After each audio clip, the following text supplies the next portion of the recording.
बिना ज्वाइनिंग का ही बन गए विशिष्ट शिक्षक, लटक गया उनका वेतन। हेराफेरी का मामला हुआ उजागर। ट्रांसफर के बिंदु पर शपथ पत्र अपलोड करने में शिक्षकों के बीच उत्पन्न हुआ संशय और एसीएस सिद्धार्थ का शिक्षकों के नाम जारी हुआ संदेश। खबर देखने वाले आप तमाम दर्शक बंधुओं को एक बार फिर से अपने ही दोस्त एसके चौधरी की ओर से प्यार भरा नमस्कार और आदाब। दोस्तों, शिक्षा विभाग के अंतर्गत एक बड़ा मामला का पर्दाफाश हुआ है और यह मामला है कि शिक्षकों की ज्वाइनिंग ही नहीं हुई और वो शिक्षक विशिष्ट शिक्षक बन गए और साथ ही वो विद्यालय में पढ़ा भी रहे हैं। लेकिन बड़ा मुद्दा उस समय खड़ा हो गया जब उनका वेतन ही लटक गया है। दोस्तों, शिक्षा विभाग की कार्यशैली पर अब सवाल खड़े होने शुरू हो गए हैं।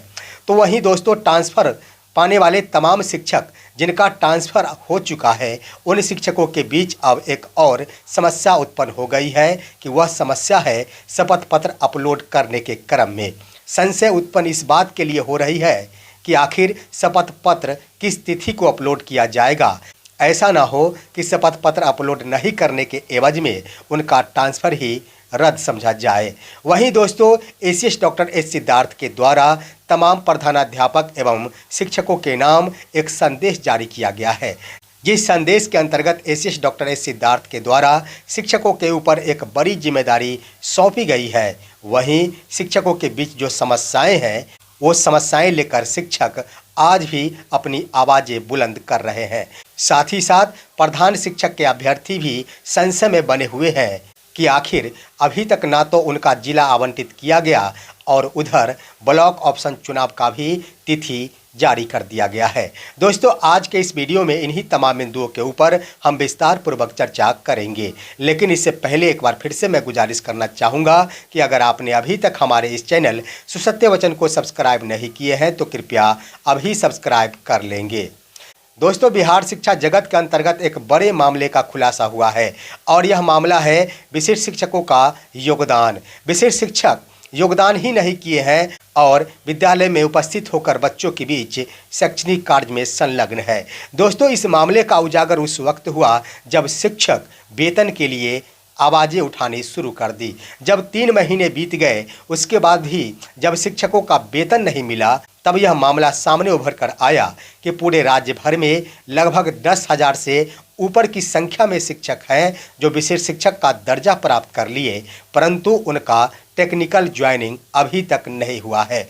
बता दें दोस्तों कि बिहार शिक्षा विभाग की ओर से विशिष्ट शिक्षक बनने के क्रम में यह व्यवस्था लागू की गई थी कि सभी शिक्षकों को ऑफलाइन मोड में योगदान करने के उपरांत शिक्षा विभाग के कार्यालय के द्वारा टेक्निकल ज्वाइनिंग कराना अनिवार्य होगा, जिसके तहत तमाम प्रखंड शिक्षा कार्यालय के ऊपर यह दायित्व सौंपा गया था कि तमाम प्रखंडाधीन कार्यरत शिक्षकों के द्वारा योगदान कर लिया गया है, उनका टेक्निकल ज्वाइनिंग कराना सुनिश्चित किया जाए। इसके लिए दोस्तों 1 सप्ताह का समय दिया गया था, लेकिन प्रखंड शिक्षा कार्यालय की ओर से उदासीनता बरती गई। शिक्षकों का ज्वाइनिंग नहीं कराया गया, जिसका नतीजा आज की तारीख में ये साबित हो रहा है कि पूरे बिहार भर में 10,000 से ऊपर की संख्या में शिक्षक हैं जिनका आज तक भी टेक्निकल ज्वाइनिंग नहीं हो पाया है। यानी विभाग की नज़रों में वो तमाम शिक्षक अभी तक विशिष्ट शिक्षक है ही नहीं।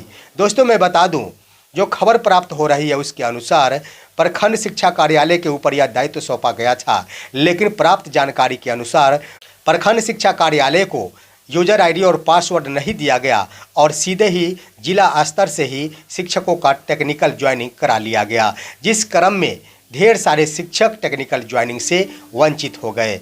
अब मामला वहां तक पहुंच गया कि टेक्निकल ज्वाइनिंग तो हुआ ही नहीं, शिक्षकों का प्रान नंबर ही जनरेट हो गया। दोस्तों, प्रान नंबर जनरेट करने के क्रम में शिक्षकों के द्वारा आवेदन किया गया था। उसी जिला शिक्षा कार्यालय की ओर से उनके प्रान नंबर संबंधी आवेदन को अप्रूव किया गया, जिसके कारण उनका प्रान नंबर जनरेट हो गया।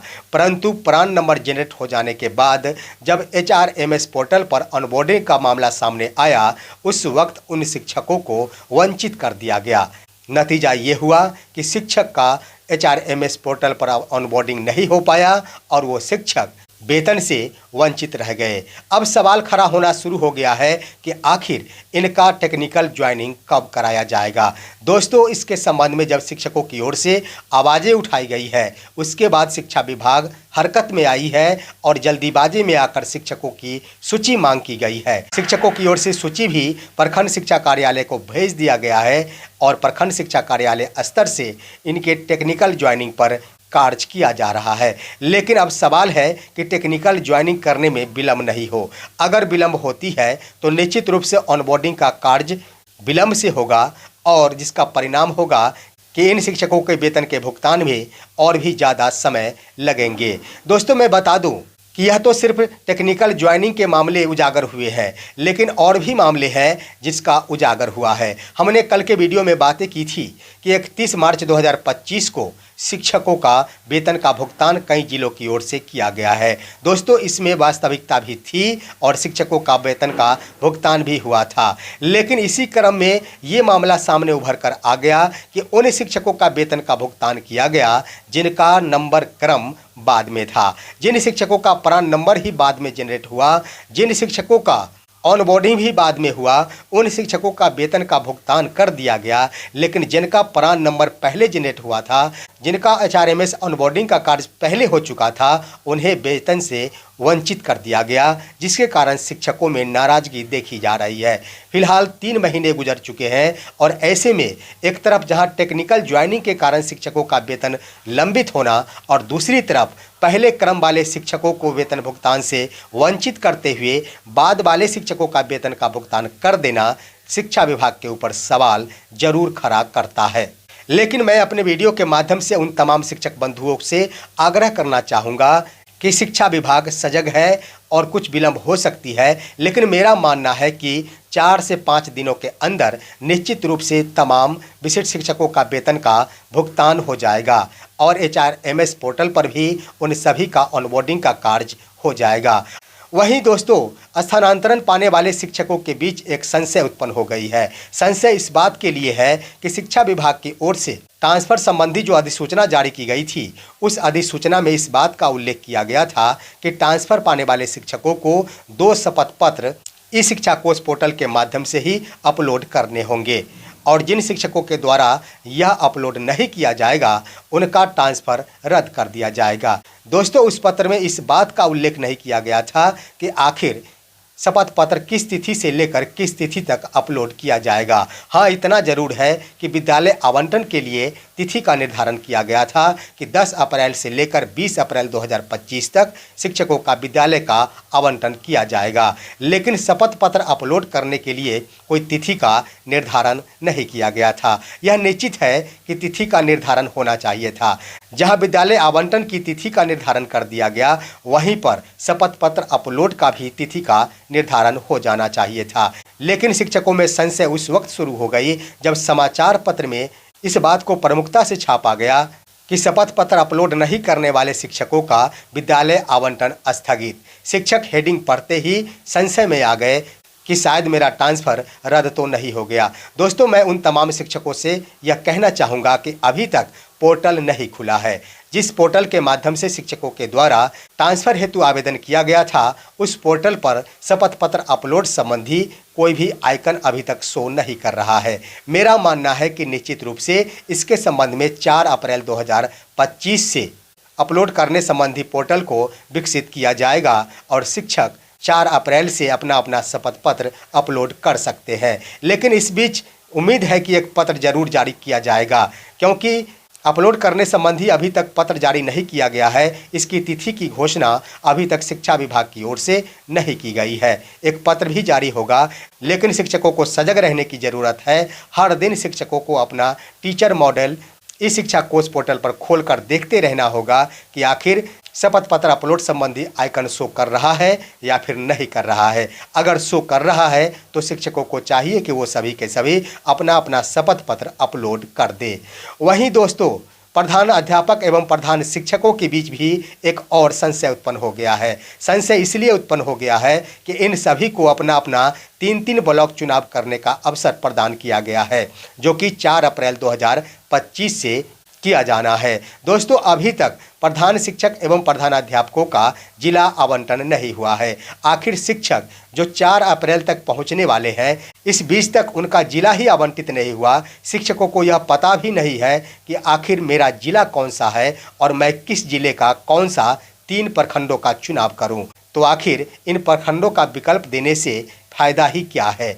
लेकिन दोस्तों, संशय में रहने की आवश्यकता नहीं है। मेरा मानना है कि हर हाल में 4 अप्रैल 2025 से पहले शिक्षा विभाग की ओर से प्रधान शिक्षक एवं प्रधानाध्यापकों का जिला आवंटन संबंधी पत्र अवश्य जारी किया जाएगा। 100% उम्मीद है कि 4 अप्रैल से पहले शिक्षा विभाग के द्वारा जिला आवंटन संबंधी अधिसूचना जारी कर दी जाएगी। शिक्षकों को कौन सा जिला मिला यह उन्हें प्राप्त हो जाएंगे।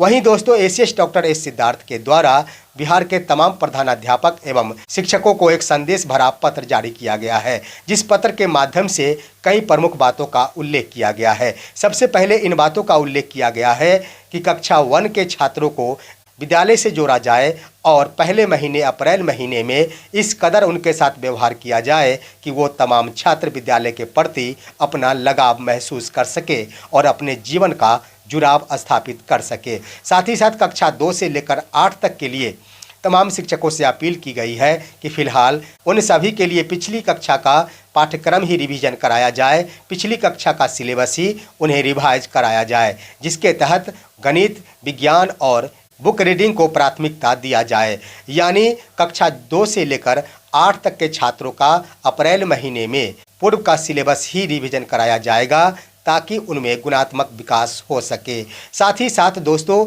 एसीएस डॉक्टर एस सिद्धार्थ द्वारा जारी किया गया पत्र में इस बात का भी उल्लेख किया गया है कि आगामी 15 दिनों में तमाम छात्रों को किताबें उपलब्ध करा दी जाएगी और साथ ही साथ पोशाक राशि उपलब्ध करा दी जाएगी। पत्र में स्पष्ट किया गया है कि मार्च महीने में भी पोशाक राशि उपलब्ध कराई गई थी और अप्रैल महीने में भी उपलब्ध कराई जा रही है। इस तरह से छात्रों के पास कुल 4 सेट ड्रेस हो जाएंगे और बिना पोशाक के, बिना यूनिफॉर्म के छात्र विद्यालय में नहीं आवे, इसके लिए शिक्षक उन्हें प्रेरित करें। दोस्तों, मैं बता दूं कि आखिर मार्च महीने और अप्रैल महीने दोनों महीने में छात्रों को पोशाक राशि मुहैया कराई जा रही है। आखिर इसका कारण क्या है? इसका कारण ये है कि बिहार सरकार की ओर से छात्रवृत्ति एवं पोशाक राशि दोगुनी कर दी गई है। यह दोगुनी राशि हर साल मार्च महीने में छात्रों को मुहैया कराई जाती थी, लेकिन चुनावी वर्ष है और चुनाव नवंबर-दिसंबर महीने में संपन्न होने वाले हैं। अगर यह दोगुनी राशि मार्च महीने में मुहैया कराई जाती तो सरकार को इसका क्रेडिट नहीं मिल पाता। इस कारण विभाग की ओर से यह निर्णय लिया गया है कि ये तमाम राशियां नए सत्र के प्रथम महीने में ही छात्रों को उपलब्ध करा दी जाए। चाहे मामला जो भी हो, छात्रों को इसका फायदा मिल रहा है, छात्रों को राशियों का लाभ मिल रहा है, ये बड़ी बात है। चाहे दोगुनी नहीं 4 गुनी कर दी जाए, लेकिन समय पर मिल जाए तो छात्रों में पढ़ाई के प्रति उत्साह अवश्य होगा। वहीं दोस्तों, शिक्षकों से अपील की गई है कि शिक्षक अपनी पूर्ण भागीदारी शैक्षणिक माहौल उत्पन्न करने में निभाए ताकि छात्रों का उज्जवल भविष्य का निर्माण हो सके। फिलहाल आज की खबर बस इतना ही। आप सभी हमारे इस वीडियो को लाइक करते हुए तमाम दोस्तों के पास शेयर कीजिए और अब दीजिए अपना ही दोस्त एसके चौधरी को इजाज़त। हम फिर मिलेंगे आपसे अगले वीडियो में। तब तक के लिए नमस्कार।